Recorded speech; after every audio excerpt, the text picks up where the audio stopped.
Hello students, welcome to আর্কিওনিক study centre. আমি রাজু, তোমাদের বন্ধু ও স্টাডি কোচ। তোমরা আমাকে অনেকদিন ধরে রিকোয়েস্ট করছিলে যে স্যার ইংলিশের একটা সাজেশন দিন। তো ফাইনালি আজকে তোমাদের থার্ড সামেটিভ অর্থাৎ ফাইনাল এক্সামের একটা সাজেশন রেডি করেছি, যেটাতে সিন আনসিন এবং রাইটিংগুলো খুবই গুরুত্বপূর্ণ। তাহলে প্রথম থেকে শেষ পর্যন্ত ক্লাসটি দেখতে থাকো। দেখো, তোমাদের এই পরীক্ষাতে ফুল মার্কস থাকবে 70 এবং টাইম থাকবে 2 ঘন্টা 30 মিনিট।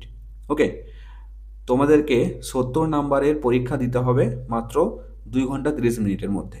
ওকে, সেরকমভাবে তোমরা এক্সাম দেবে। প্রথমেই যেটা তোমাদেরকে করতে হবে, একটা সিন দেবে, এই সিনটা ভালো করে পড়তে হবে এবং নিচে দেওয়া প্রশ্নগুলির উত্তর করতে হবে। ওকে, তোমরা যখনই সিন প্যাসেজটার উত্তরগুলো করবে, তার আগে সিনটা ভালো করে লাইন বাই লাইন কিন্তু পড়বে, ঠিক আছে? পড়ার পর উত্তরগুলো করবে। এখানে দেখো, তোমাদের স্মার্ট আইসক্রিমের এই পোর্শনটা কিন্তু খুবই গুরুত্বপূর্ণ, একটু ভালো করে দেখে নেবে। ওকে, এরপর দেখো আমি নিচে প্রশ্নগুলি আলোচনা করছি। অ্যান্সার দ্য ফলোয়িং কোশ্চেন্স, নিচের প্রশ্নগুলির উত্তর দাও। একের দাগের প্রশ্নটা দেখো, what did the ice cream man tell the speaker once? আইসক্রিমওয়ালা লেখককে একবার কি বলেছিলেন? ওকে, এখানে দেখো উত্তর করে দিয়েছি। Ice cream man told the speaker once, আইসক্রিমওয়ালা লেখককে বা কথককে একবার বলেছিলেন, কি বলেছিলেন? You think you are smart, তুমি মনে করো যে তুমি খুব বুদ্ধিমান। One day you will be too smart, একদিন তুমি এর থেকেও বেশি বুদ্ধিমান হবে। দুইয়ের প্রশ্ন দেখো, how did you know that mister Pepi was a kind hearted person? কিভাবে তুমি জানলে বা তুমি কিভাবে জেনেছো যে মিস্টার পেপি ছিলেন একজন নরম হৃদয়ের মানুষ? এর উত্তরে দেখো, আমি সব প্রশ্নের উত্তর করে দিয়েছি, ঠিক আছে? ভালো করে তোমরা লক্ষ্য করো। Mister Pepi was a kind hearted person because he was always giving free ice cream to kids who had no money. Mister Pepi নরম হৃদয়ের মানুষ ছিলেন, কারণ কি তিনি সবসময় তাদেরকে আইসক্রিম দিতেন, সেই সকল বাচ্চাদের আইসক্রিম দিতেন যাদের কোনো টাকা থাকতো না। He felt sorry for poor people, এবং সে দরিদ্র বা গরিব মানুষদের জন্য দুঃখ পেতেন। তিনের প্রশ্ন দেখো, when did mister Pepi stop giving the ice cream to the boy with a long nose? Mister Pepi কখন তাকে সবুজ আইসক্রিম দেওয়া বন্ধ করেছিল যার একটা লম্বা নাক ছিল? কখন? দেখো উত্তরটা, mister Pepi stop giving the green ice cream to the boy with a long nose when it was the right size. Mister Pepi সবুজ আইসক্রিমটা দেওয়া বন্ধ করেছিল যার লম্বা নাক ছিল তাকে, যখন তার নাকটা সঠিক মাপের হয়ে গিয়েছিল। চারের প্রশ্ন দেখো, what was the name of the ice cream man? আইসক্রিমওয়ালার নাম কি? এই প্রশ্নটা কিন্তু তোমরা ভালো করে একটু দেখবে, ঠিক আছে? আইসক্রিমওয়ালার নাম কি? Mister peppy. এরপর পাঁচের প্রশ্নটা দেখো, why did the ice cream man dislike the narrator? কেন আইসক্রিমওয়ালা লেখককে বা কথককে পছন্দ করতেন না? তাহলে উত্তর দেখো, the ice cream man dislike the narrator because the narrator did not believe that ice cream could make people happy or better when sick. মানে আইসক্রিমওয়ালা কথককে বা লেখককে পছন্দ করতেন না, কারণ কি কথক এটা বিশ্বাস করতেন না যে আইসক্রিম কাউকে খুশি করতে পারে বা যখন সে অসুস্থ থাকবে তখন তাকে সুস্থ করে তুলতে পারে। ওকে, এরপর দেখো ট্রু ফলসগুলো। Mr Peppy sold toys, Mr Peppy খেলনা বিক্রি করছিলেন, এটা হবে ফলস। সাপোর্টিং স্টেটমেন্ট যদি লিখতে বলে তাহলে ভালো করে প্যাসেজটা পড়বে, সেখানে দেখবে তোমরা পেয়ে যাবে, লাইন বাই লাইন তুলে দেবে। ওকে, সাপোর্টিং স্টেটমেন্ট দেখো, mister Peppy sold ice cream all different types. Mister peppy বিভিন্ন ধরনের আইসক্রিম বিক্রি করছিলেন। দুয়েটা দেখো, the ice cream man was a kind person, এটা স্টেটমেন্টটি কি? সঠিক স্টেটমেন্ট, তাহলে পাশে কি হবে? টি। এর সাপোর্টিং স্টেটমেন্ট দেখো, the ice cream man was too soft hearted, আইসক্রিমওয়ালা ছিলেন খুব নরম হৃদয়ের মানুষ। এরপর তিনেটা দেখো, the ice cream made the speaker happy, কথককে আইসক্রিম খুশি করেছিল। এই স্টেটমেন্টে কিন্তু সঠিক স্টেটমেন্ট নয়, তাহলে পাশে কি হবে? এফ। এর সাপোর্টিং স্টেটমেন্ট দেখো, it never made me happy, এটা লিখে দেবে। এরপর চারটে দেখো, mister peppy gave a boy with long nose green ice cream. Mister Pepi তাকে সবুজ আইসক্রিম দিত যার একটা লম্বা নাক ছিল। হ্যাঁ, এই স্টেটমেন্টটা সঠিক স্টেটমেন্ট। ওকে, তাহলে সাপোর্টিং স্টেটমেন্ট দেখো কি লিখবে, there was a kid at school who had a long nose, when he blew it you could hear it a mile away, Peppy felt sorry for him, he gave him a small green ice cream every morning for nothing. Okay, এটা হুবহু তুলে দেবে।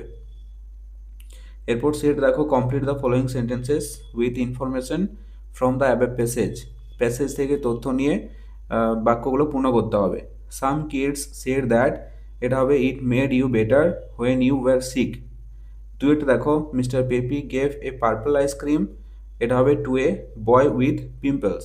ঠিক আছে, এই টাইপের কিন্তু প্রশ্ন আসবে, তার জন্য এগুলো একটু ভালো করে দেখে যাবে।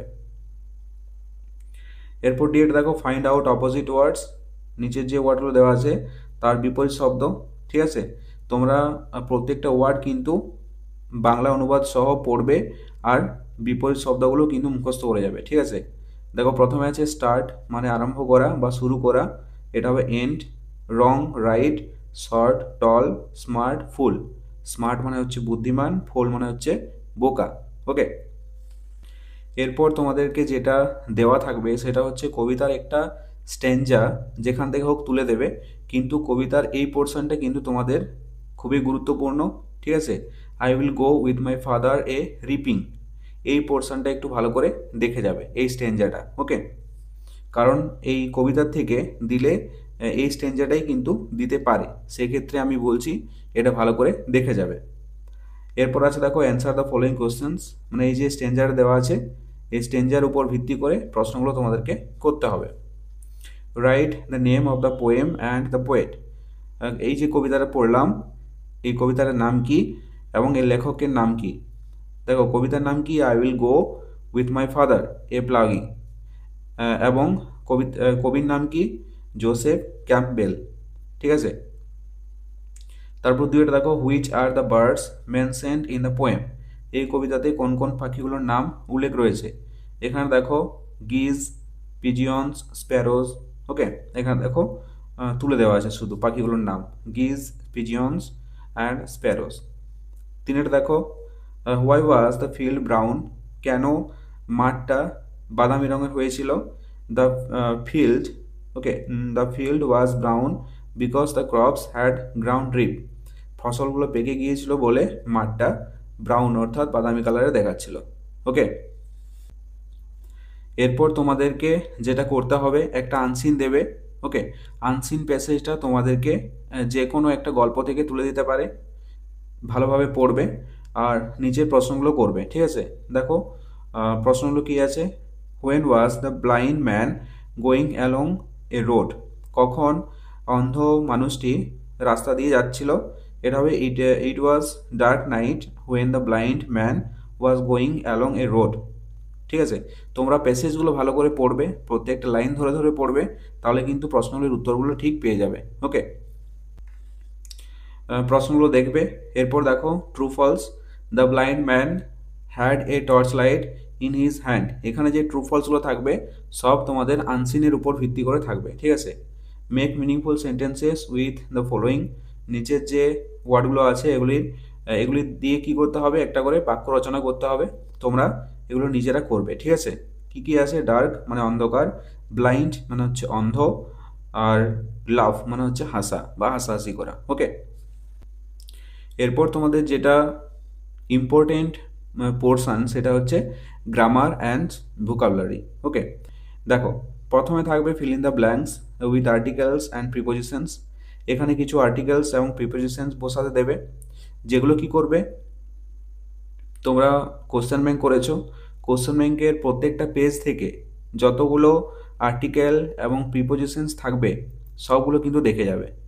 ঠিক আছে, সবগুলো দরকার হলে একবার করে রিভাইজ মারবে। ঠিক আছে, সবগুলোই। তারপর থাকবে দেখো এগ্রিমেন্ট, সাবজেক্টের এগ্রিমেন্ট, এগুলোও কিন্তু বারবার প্র্যাকটিস করবে, কোশ্চেন ব্যাংকে যেগুলো থাকবে শুধু সেগুলোই করবে। ঠিক আছে, এরপর থাকবে প্রিফিক্স সাফিক্স। দেখো প্রিফিক্স সাফিক্স যারা এখনো পর্যন্ত বুঝতে পারোনি, প্রিফিক্স মানে হচ্ছে ওয়ার্ডের সামনে যেগুলো বসে একটা ওয়ার্ড তৈরি হয়, ওয়ার্ডের সামনে বসবে সেগুলো হচ্ছে প্রিফিক্স, আর ওয়ার্ডের পরে বসলে সেটা হবে সাফিক্স। ওকে, এখানে দেখো স্লিপলেস, আমাদের ওয়ার্ড কী ছিল স্লিপ, কিন্তু এখানে সাফিক্স বসে স্লিপলেস হয়েছে।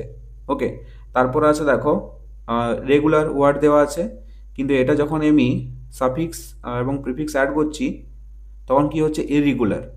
দেখো রেগুলারের আগে আই আর, ওকে, বসেছে মানে হচ্ছে এটা কি প্রিফিক্স।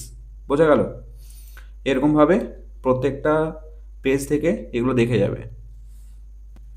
তারপর দেখো fill in the blanks, choosing the correct words from the brackets, বন্ধনীর থেকে সঠিক ওয়ার্ডগুলো বেছে নিয়ে লিখতে হবে শূন্যস্থানে। Is there any or many or some medicines of in this area, এটা হবে any. Okay, we have to eat much or many or some green fruits, এটা হবে we have to eat many green fruits. তারপরে আছে দেখো we have to get any or many or much place to spend the night, এটা হবে we have to get any place to spend the night. Okay, এগুলোও কিন্তু প্রত্যেকটা page থেকে দেখবে বারবার। বোঝা গেল? এরপর বলেছে দেখো state the kinds of the following sentences, নিচে কিছু সেন্টেন্স দেওয়া থাকবে, সেগুলি কী ধরনের বাক্য বা কী ধরনের সেন্টেন্স সেগুলো পাশে লিখতে হবে। ওকে, দেখো প্রথমে আছে please give me a pen, এটা ইম্পারেটিভ সেন্টেন্স। তারপর আছে I love to eat fish, একটা ইচ্ছা প্রকাশ করছে। ওকে, ইচ্ছা প্রকাশ করলে সেটা অ্যাসার্টিভ সেন্টেন্স হয়। এরপর আছে দেখো আল্লাহস হি ইজ নো মোর, এগুলো তোমাদেরকে এই সেন্টেন্স দুটো তোমাদেরকে বোঝার কোনো দরকার নেই, জাস্ট চিহ্নগুলো দেখবে কি চিহ্ন দেওয়া আছে। দেখো এটা বিস্ময়সূচক চিহ্ন দেওয়া আছে, মানে হবে এক্সক্লেমেটরি সেন্টেন্স। এরপরে আছে দেখো হোয়াট ইজ ইয়োর নেম, এটা কি চিহ্ন দেওয়া আছে? প্রশ্নবোধক চিহ্ন দেওয়া আছে। প্রশ্নবোধক চিহ্ন দেওয়া থাকলে ইন্টারোগেটিভ সেন্টেন্স হয়। ঠিক আছে, এই দুটো তোমাদেরকে কোনো কিছু করার দরকার নেই, শুধু চিহ্নগুলো খেয়াল করবে আর বসিয়ে দেবে, বাস। এরপর দেখো কি আছে, feel in the blanks with appropriate collective nouns, collective noun দিয়ে শূন্যস্থানগুলো পূরণ করতে হবে। ওকে, প্রথমে কি আছে দেখো a dash a policeman arrested the terrorist, এটা হয়েছে a posse a policeman arrested the terrorist. Posse মানে হচ্ছে দল। ওকে, এ পোজ এ পুলিশম্যান মানে একদল পুলিশ। ওকে, এরপর দেখো I bought a dash of grapes from the market, এটা কি হয়েছে বাঞ্চ। বাঞ্চ মানে কি? বাঞ্চ মানে হচ্ছে থোকা। ওকে, এক থোকা আঙ্গুর আমি বাজার থেকে কিনেছি। তিনটা দেখো I saw a dash of বিজ বাজিং অ্যারাউন্ড, এটা হবে I saw A swarm of বিজ বাজিং অ্যারাউন্ড। সোয়ার্ম মানে হচ্ছে তোমার মৌমাছির চাক। ওকে, এগুলো কিন্তু একটু ভালো করে তোমরা দেখে যাবে। এরপর দেখো write the following words in English, এখানে কিছু তোমাদেরকে বাংলা ওয়ার্ড দেওয়া থাকবে, দিয়ে দেবে, সেখানে বাংলা ওয়ার্ডগুলোকে কী করতে হবে ইংলিশে ট্রান্সলেট করতে হবে। ঠিক আছে, এখানে দেখো আমি দুটো দিয়েছি, ওখানে তোমাদেরকে 4টা বা 5টা দিতে পারে। দেখো চিল, চিলের ইংরেজি কি কাইট, বাজ পাখি, বাজ পাখির ইংরেজি কি ম্যারলিন। বোঝা গেল?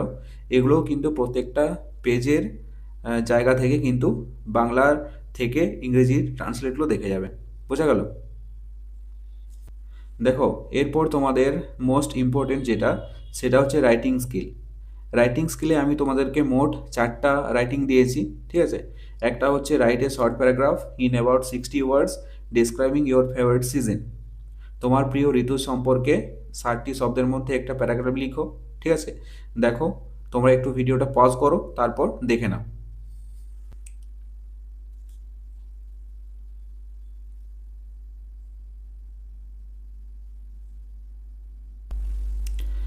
এরপর আছে দেখো using the following hints write a story in about 60 ওয়ার্ডস, 60টি শব্দের মধ্যে নিচের যে হিন্টসগুলো দেওয়া আছে এগুলি ব্যবহার করে একটা গল্প লিখতে হবে। ওকে, তাহলে দেখে নাও।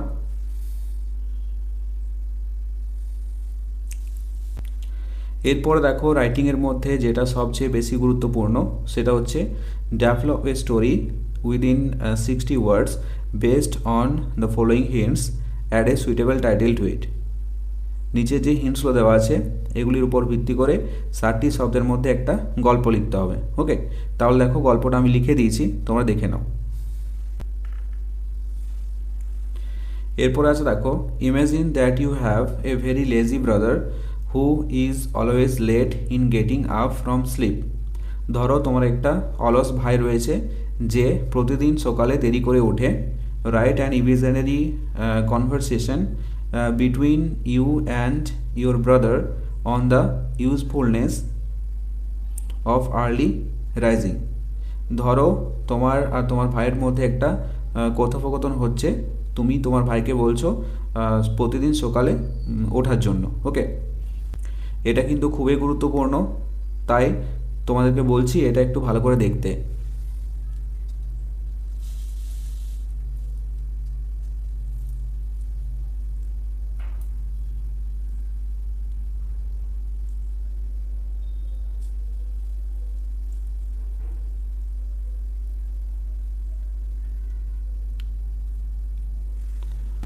ওকে, তোমরা যদি না বুঝতে পারো একবার ভিডিওটা পজ করো, তারপর দেখে নাও।